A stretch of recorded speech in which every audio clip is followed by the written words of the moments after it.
If we want EVs to break into the mass market, they need to be great family cars, not just the city car, but the family car, the car that you can use for business, the car that you can go on holiday with and see Aunt Bessie up in Yorkshire at the weekend.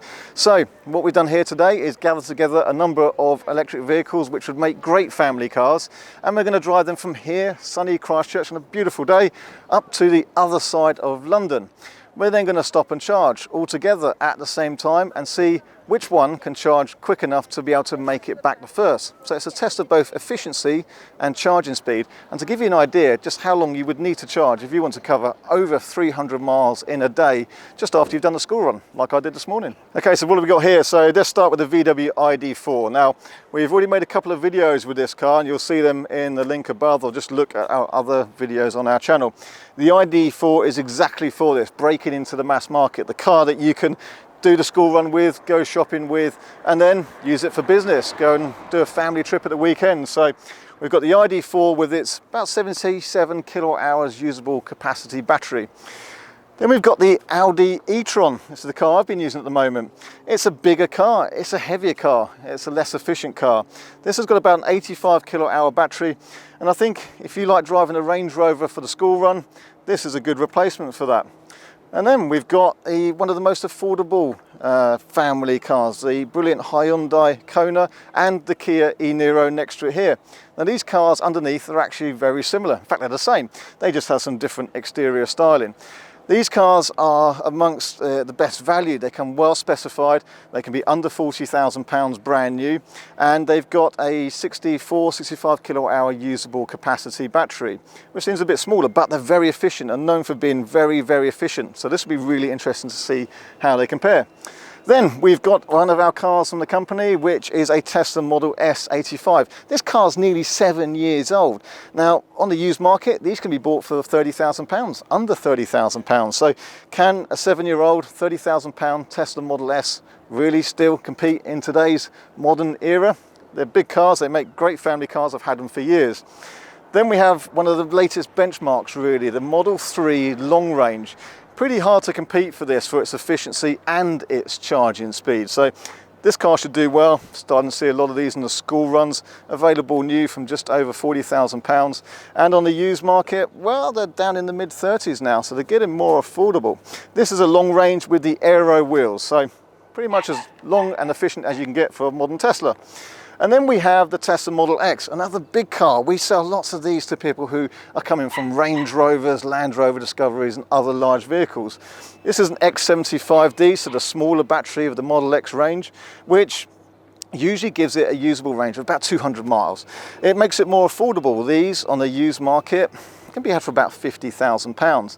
Now, this car does have the big 22-inch alloy wheels, and we do know that these 22-inch wheels do cost it a little bit of efficiency. So let's see how these cars stack up and compare. We're going to leave here shortly. We've all charged to the same amount just up the road, so these cars are all at 95%, and we're going to really compare these directly from the same starting point here and drive in convoy on the same roads at the same time for a real world direct comparison.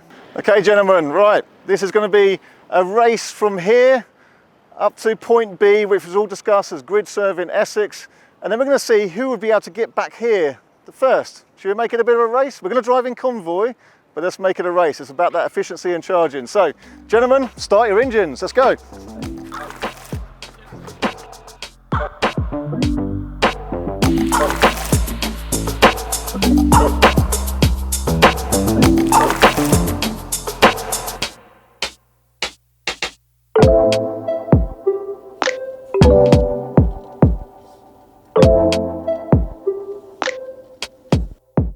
Isn't it a beautiful area here, Muddyford Quay in Christchurch Harbour. So we're pulling away now, and let me explain again just what we're doing in case it wasn't clear. So we are going to, I want to compare these cars really directly for efficiency. So we're going to drive in convoy. There's quite a lot of factors that make a difference to electric cars, and in terms of their efficiency and range capabilities, and that one of the biggest factors is temperature. So we are all driving these cars on the same day, in the same temperatures, and it's a lovely sunny day, as you can see. One of the other factors is driving style and speed that people drive at. So when a journalist drives a car and they say they get X number of kilowatt hours out of the battery and the average is this, then it can be very different depending on how they've been driving. So we're driving literally in convoy at the same speeds.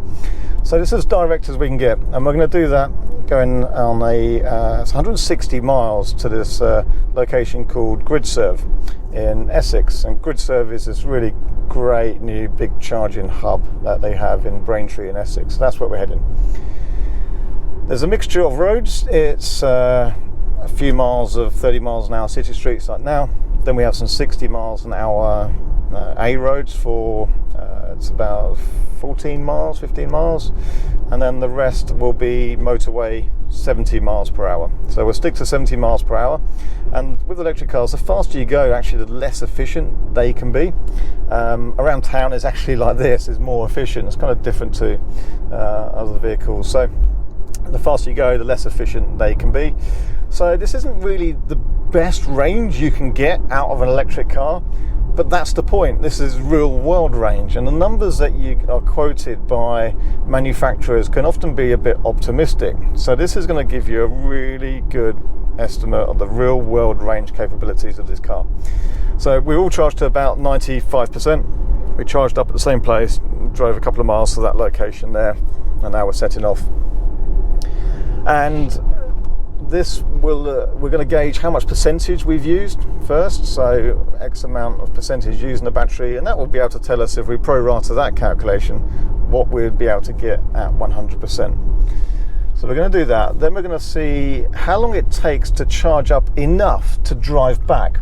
I was going to do it like an actual race driving back, but I think for practicality's sake it's a bit difficult. Maybe somebody's tempted to speed, maybe they're being too competitive, maybe somebody needs a toilet break.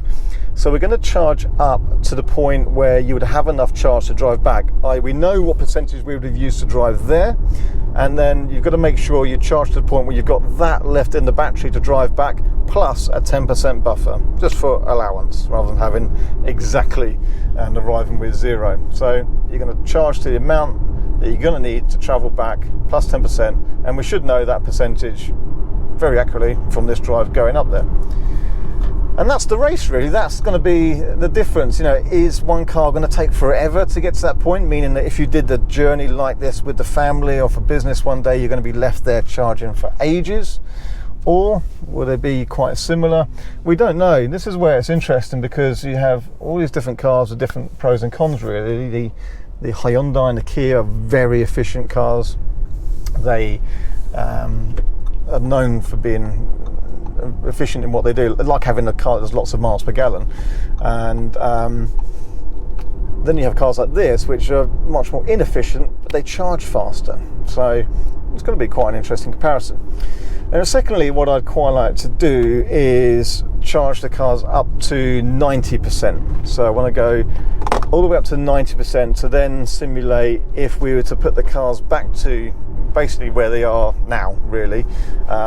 Charging beyond 90% is usually quite slow in any electric car. It's not something you normally do unless it's kind of overnight, ready for starting that morning.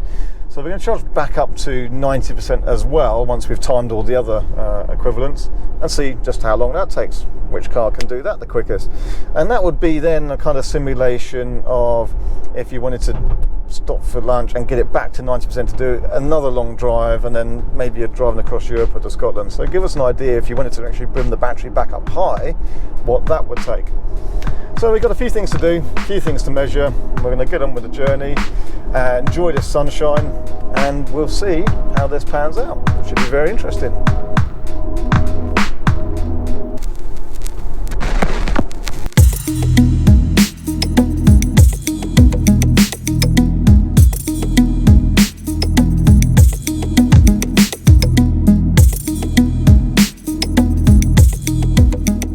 Such a nice, warm, sunny spring day today, and the temperature's actually come up to 16 degrees Celsius now, so I've actually got air conditioning running, so no heating on, air conditioning.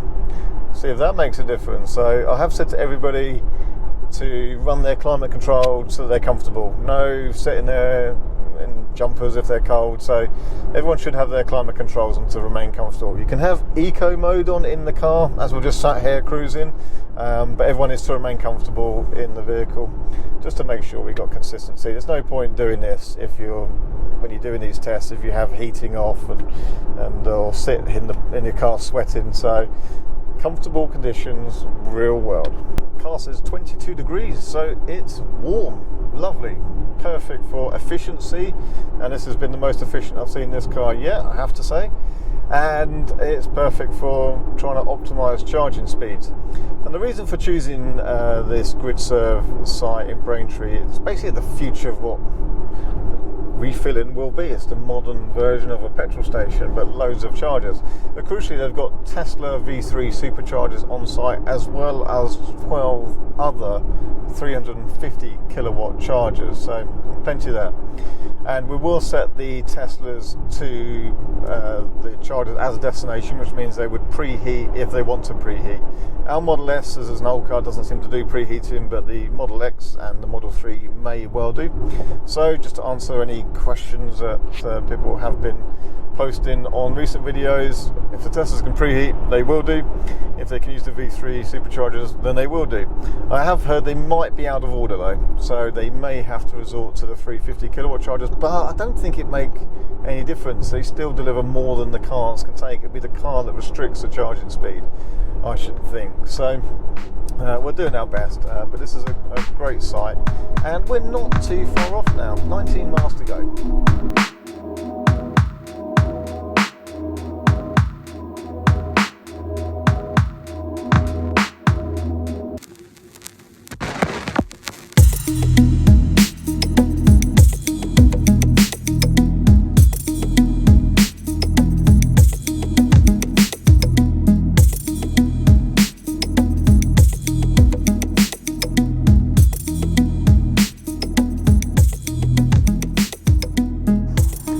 So here we are, GridServe, and we've got some interesting figures for you.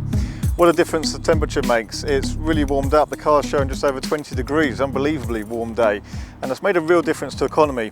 Plus, driving in convoy, I don't know if you know what it's like driving in convoy, but you tend to end up being a little bit slower to keep everyone bunched up. So I have to say, this is going to be as economical as these cars get, in my opinion. So we were doing between 65, 70 most of the way. There was a couple of slight traffic jams which slowed us down, but this is as economical as you're going to get out of these cars. I'm really comfortable saying that. So the Audi e-Tron that I was driving, that used 67% of its battery to travel up here 159 miles. So that averaged 2.9 miles per kilowatt hour, and would give it a theoretical range, if we pro-rata that out to 100%, of 237 miles from an Audi e-Tron Quattro 55. And I am now going to give you numbers for the X75. How did that compare? It's got the big wheels, remember, not quite so efficient. Well, this used 74% of its battery. That averaged 315 watt hours per mile, which translates to 3.17 miles per kilowatt hour, which is, again, I think the owner said is about the best this car's ever done. That would give this car, an X75D, a theoretical range of 215 miles. And I think that's not too bad for a 75D with the big wheels. I'd be surprised if anyone's done much better than that. Right. Our old S85 here, nearly 7 years old this car, remember, with a few miles on the clock. This used 74% of its battery. It averaged 289 watt hours per mile, which is 3.46 miles per kilowatt hour. And that would give this car a theoretical range of 215 miles to 100%. Not too bad at all as well. Probably when it was new, it would have done 235, something like that. So maybe 240. So that's about the degradation over 7 years. Maybe a little bit more, but I'll give you an idea of where it's at now. Right, what have we got? Hyundai Kona.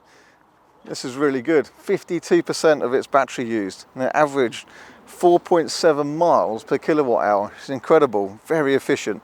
That gives this car a theoretical range of 306 miles. Amazing. I think it's very good. Like I say, really optimal today. We were driving steady, as good as you're going to get out of these cars. Model 3 long range, about as far as you can get out of a Tesla. Model S long range excluded. You can do more in one of them. Anyway, Model 3 long range with its 75-ish kilowatt hour battery, a bit less usable. That used just 49% of its battery to come up here. So in theory, you could just turn around and drive back basically. But we've got 4.76 miles per kilowatt hour, which is 210 watt hours per mile. Now, Model 3 owners out there, have you ever managed to get better than that? It's going to be hard to, but now it's warmer. You might find that if you take a very steady journey. So that would give this car a theoretical range of an incredible 324 miles. Very good, very good. Okay, now we've got the Kia E-Niro. Same as a Hyundai, remember, underneath, same battery, 64 kilowatt hours usable, same drivetrain. The only difference is here really, the same age cars as well, 2020 cars. It's the aerodynamics. Apparently the Hyundai has a slightly better aerodynamic rating, but we're about to find out. So he used 55% to drive up here. The Kona used 52%, so the Kona is slightly more efficient. That was an average of 4.3 miles per kilowatt hour, giving this car a theoretical range of 289 miles. Very good as well, isn't it? Very good. And then finally the ID4. So this new ID4, how does it stack up? So those are as efficient as they can be, which means this is really as efficient as you can be. This is going to be its best it can possibly really get in the real world on optimal conditions. ID4, it used 58% of its battery, 3.6 miles per kilowatt hour. Now, if you remember when I drove this down from Scotland, it was much colder. We had a more consistent sort of full-on 70 miles an hour there, but I averaged 2.8. But today with this warm weather, 3.6 miles per kilowatt hour. That would give this car a theoretical range of 274 miles. That's not bad, is it? So it's right up there in amongst them. I think there's some really impressive numbers there. Clearly as optimal as it can get. Now we're going to go to the second part, and that's timing how long it takes them to recharge. And there's two versions of this. One, what does it take to recharge so that we can just drive straight back? Let's see who can win that. So a car might not have used much, but if it can't charge very fast, another car may overtake it. So we're going to envisage if this was a business meeting and now I just want to charge and get back home, which car would I get back home in first? So we're going to charge up basically what we, so we get to the point that we know we can get back. So if a car used 50% to get up here, we need 50% to get home, but let's allow a 10% buffer. So that means the car has to charge to 60%. You get the idea? Hopefully so. We're going to time that and see which comes first. And then we're actually going to leave them plugged in because I want to time how long it takes them to get back to, I think, 90%, and then the 95 and 96% that we left with. So we're going to take a timing of how long it takes them to replenish everything they've used up today. Now, I know that electric cars charge faster at the lower ends than they do at the upper ends, but nonetheless, let's see how long it takes them to replenish all that they've used. So this is a fantastic GridServe site. We've got loads of different chargers here. Unfortunately, the Tesla superchargers behind me are undergoing maintenance in order, but these are 350 kilowatt chargers. The cars have had opportunities to preheat if they wanted to, but on a day like today, it really wouldn't make a difference. It's very warm. So let's see what they can do. Let's see which car, in theory, I could get back home with first.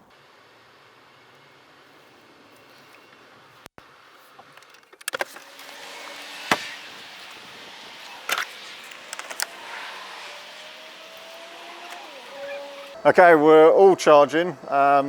Now you've got to remember at GridServe here, you need a CCS connection. So if you had a Tesla Model S or Model X, you do need to have a CCS connection for the V3 superchargers or these 350 kilowatt chargers.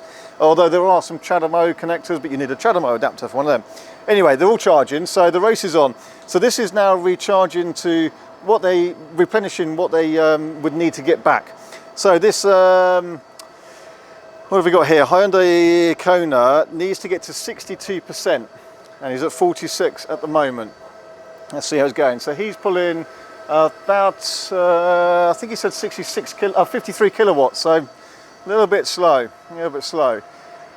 this Kia needs to recharge to 65%. He's at 46 now, so I don't need to add that much, but again, just charging a little bit slower. Right, so the ID4 here, this car needs to get to 68%. He's on 48% now, not too shabby. Let's see who's going to win. My Audi E-Tron needs to put the most in, but it's charging at 143 kilowatts and then it normally ramps up to just over 150. And I need to get to, though, 77%. It's currently on 53 right now. So it's got a long way to go, but it's charging fastest. We'll see. I think you're going to win this. I don't know, it's close, isn't it? I mean, it'd be interesting if there's not much between it. That would be the idea, really.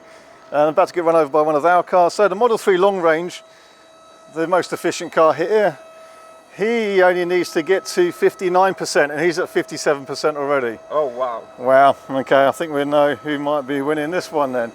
So you're nearly there, don't forget to keep the time of it. And then, incredible. But I mean, this is about as efficient as it gets. And I think one thing I noticed is that some of the cars have been much more efficient, like the Model 3, whereas the E-Tron is more efficient than normal, but not massively so. It's just a big, heavy car. So what have we got with this Model X75D? He needs to get to 84%. He's at 41 now. What speed are you pulling, Michael? 77. 77 kilowatts pulling on this one. So what's the odds at the moment? Well, I think the Model 3 long range is quite comfortably going to be the first one who could be away. And at the moment, if I was to put my bets on the last one who could be away, if I was driving back home after a business meeting now, Michael, I think it's the X75. But we'll see. Once we've got to this point, remember we're going to carry on charging to see if we can replenish to exactly where we started out this morning. Let's see how that goes. So this Model 3 is about to be there, I think. That's it, you're done. So how long did that take? 7 minutes. So in 7 minutes, he's now able to unplug and drive all the way 159 miles back home. That's down to the capacity and the efficiency of this Model 3, really. So very, very good, isn't it? Let's see which is next. The Kona and the Hyundai, they're just charging a little bit more steady, 53 kilowatts. They're capable of 70, which is less than a lot of cars these days, but they have been very efficient. The ID4, 52%. Remember, he needs to get to 68% to drive home with that 10% buffer.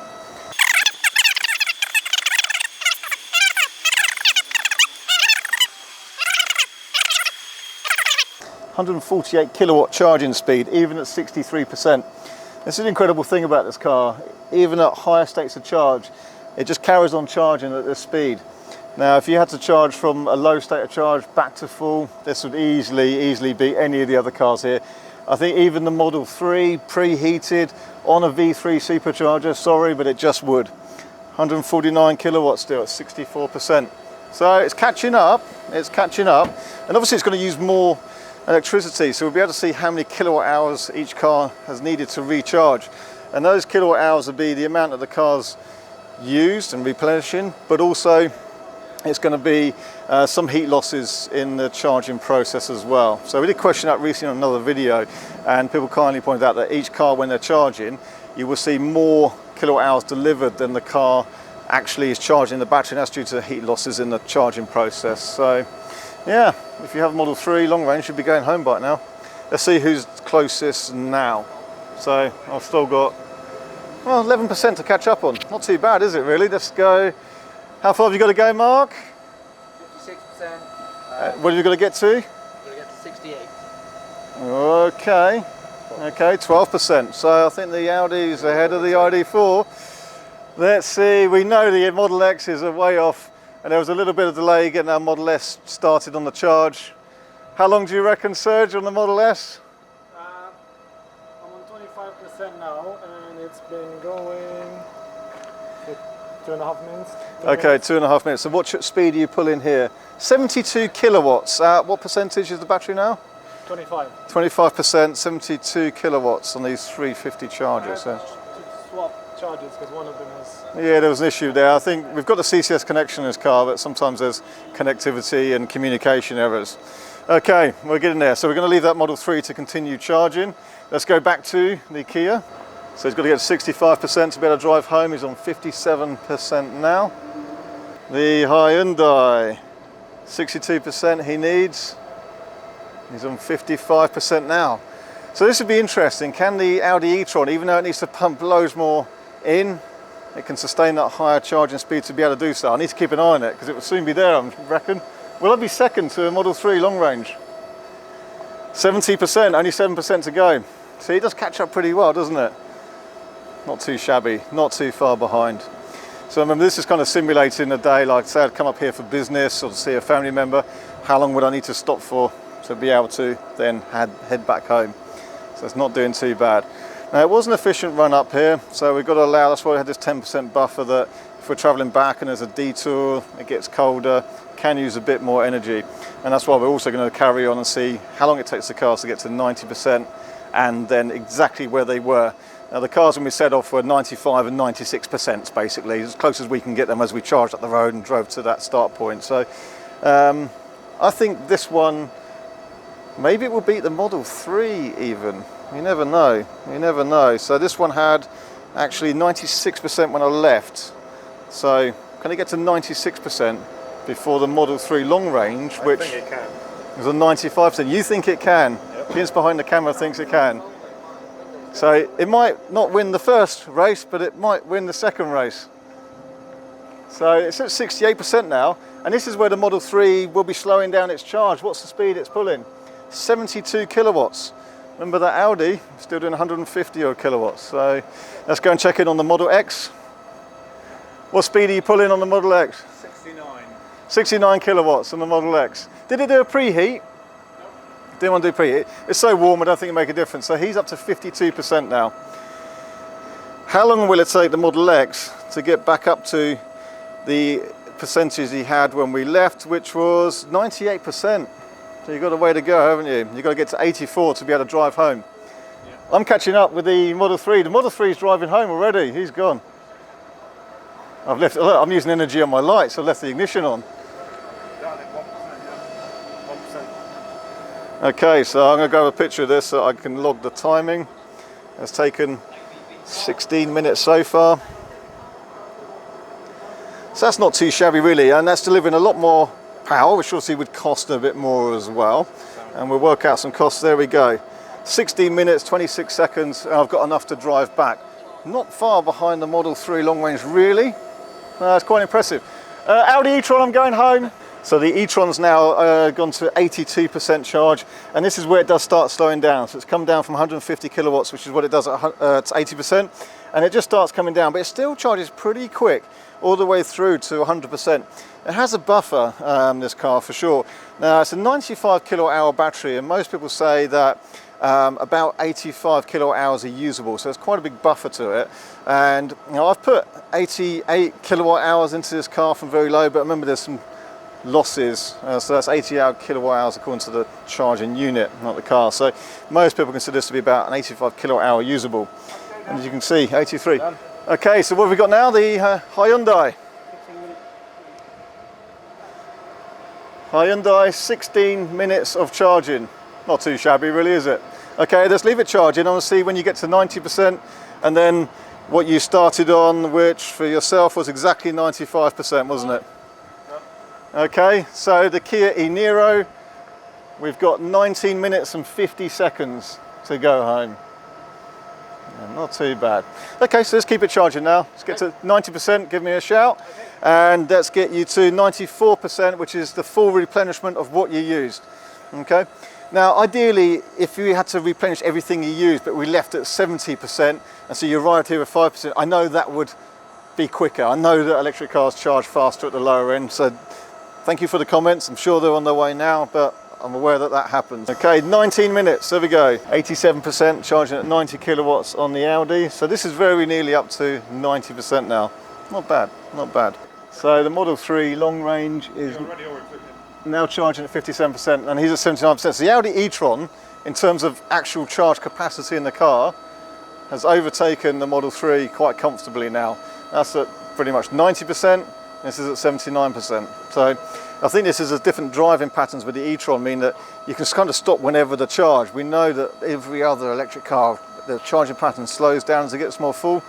The e-Tron can just sustain it. It's really impressive like that. And that kind of changes how you stop and charge. You know, with a Tesla and all the other cars, you want to stop and charge when the battery's as low as possible, really, to get the fast charging speed. So if you're doing a long journey, as we tried recently to go into Edinburgh, 2 or 3 short stops with the battery at low state of charge is quicker than one long stop to brim it all the way up. So again, I do know that.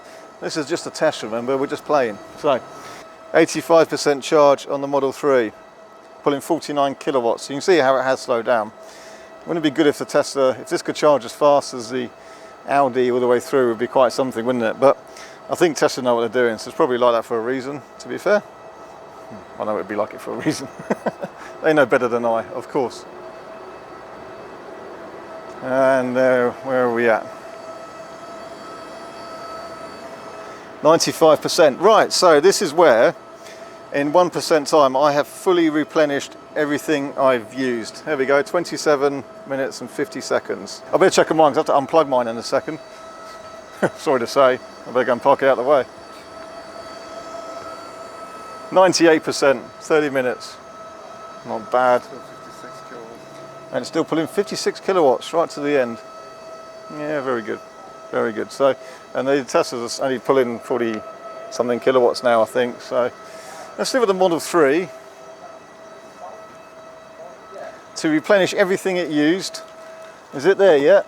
88, that's still got a way to go. So it's at 88% and charging at 44 kilowatts. So it's just a case of replenishing what it's used. The Audi's obviously won this. This is behind. So we know with the Model 3s, like I say, the charging speed can be incredibly fast low down. They do preheat when it's colder. But I've been driving Model 3s for a couple of years. I've never seen one charging at more than 190 kilowatts. And that was really brief at very low percentages. They do then pan out. But as you can see with this test, in terms of a kind of day trip, it's got the less charging time because of its efficiency and range out of a 75 kilowatt hour battery. It's very impressive. Yeah, Model S, sir, just have an update. 51%. Back up to 51%. In about 20 minutes. And that's been Since charging. I started charging. Yeah, 20 minutes it says. Yeah, 21 minutes is still. So to get to 84%, which is the amount you've used to come up here, plus a 10% buffer to drive back. Otherwise you'd have to drive slowly on the way back. So we ended up being quite slow coming up here. Trying to get everyone in convoy, you keep slowing down. It's kind of hard. So it was a very efficient run. Maybe it's cold, raining on the way back. Maybe. Better allow maybe more than a 10% buffer surge. Nah. It's still a comfortable car though, isn't it? It does the journey, it's great. So for you to get to 90%, it's going to take a little while, isn't it? I need another. Yeah, mine will be done, I think. Oh, my Audi's complete. Bye, guys. Oh, you on? Sneaking up on me like that. Right, okay, the Model X is on just coming up to 44 minutes and it's just coming on to its 84%, so that's enough to drive back home with that 10% buffer. The ID4 is pulling away. He's charged up to 91%. That took 41 minutes as well. We just had his time there. Now remember with that car, that when we charged that from 1% back up to 80%, that took 40 minutes. And on this occasion to go from 39% up to 90%, that took 40 minutes as well. So you can see how they charge faster at the lower percentages. So of course what you do is try and get to places and charge at the lower rate with everything pretty much other than that Audi E-Tron. The Kia and the Hyundai, their charge speeds are slowed right down to about 23 kilowatts now. I think they're at sort of 80% as well. Let's have a quick check. And then we're going to wrap it up for the day. Let's have a quick look. So what percentage you're at here? 83. 83%, you're charging about 23 kilowatts now, aren't you? Yeah, 83%, about 23 kilowatts. But of course, it doesn't need to stay here any longer. Plenty to drive back home now. We're just doing this as, you know, to get an idea of exactly what speeds are charging at. So we're going to wrap it up from here in a minute. We're going to do a compilation of all these figures and put it on a table and show it at the end. But I hope that's been a useful video to give you an idea of the charging speeds. And I am aware, like I say, in different scenarios you try and recharge at a lower state, but hopefully that's been a useful and interesting video for now. We hope you can subscribe to our Facebook and Instagram page as well to see the storyboards that we post on there. So thanks for now, and if you're ever in Braintree in Essex, make sure you come and visit GridServe. It's a brilliant building. They've got gyms up there, meeting rooms, lounge, Costa coffee, food. So if you ever stop in and charge in here, please do support them by going in the shop and buying something, which is what I'm about to do now because I'm starving. So let's bring up the results here, and as we show those results, I'll just wrap things up really. So the day didn't really turn out as planned in that normally we'd use way more energy to get to Braintree. We've done that trip before, but as it turned out, it was more a test in the end of just how efficient the cars could be given some really optimal conditions. Combination of the weather, there was some traffic which caused us to be driving more slowly for a section, some roadworks in one section, and then just trying to keep everyone in a convoy. Also, you just can't crack on at the full speed limit like you normally can. So it panned out a little bit differently, but nonetheless, I do hope it was still useful and interesting. We've got some data there on what the cars can do, given some really good conditions. We've got data on their charging speeds as well. And again, like I've said, there's some different habits you would actually adopt once you're used to your EV. But I think this did show that all these cars make for very capable family cars. And the Kia and the Hyundai impressed me because they're really good value cars. I mean, the sort of more basic version of these cars can be had for, I think, under £35,000 brand new.